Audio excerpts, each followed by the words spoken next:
दोस्त नमस्कार प्रणाम। हम निर्मलाद आप लोगन के बीच में एक प्यारा सा गीत लेके आयल बानी। सुनी और लोगन कमेंट करके बताएं गीत कैसन लगत बा। थोड़ा सा हमरे चैनलवा के सपोर्ट करिए, आप लोगन के सपोर्ट का जरूरत बा।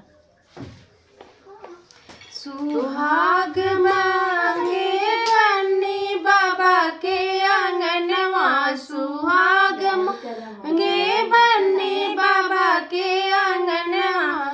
बाबा से सुहाग मांगे, दादी से सुहाग मांगे, बाबा से सुहाग मांगे, दादी से सुहाग मांगे। अमर होके जिए बनी तुहरा सजनवा, अमर होके जिए बनी तुहरा सजनवा। सुहाग मांगे बन्नी बाबा के आंगनवा, सुहाग मांगे बन्नी बाबा के आंगनवा।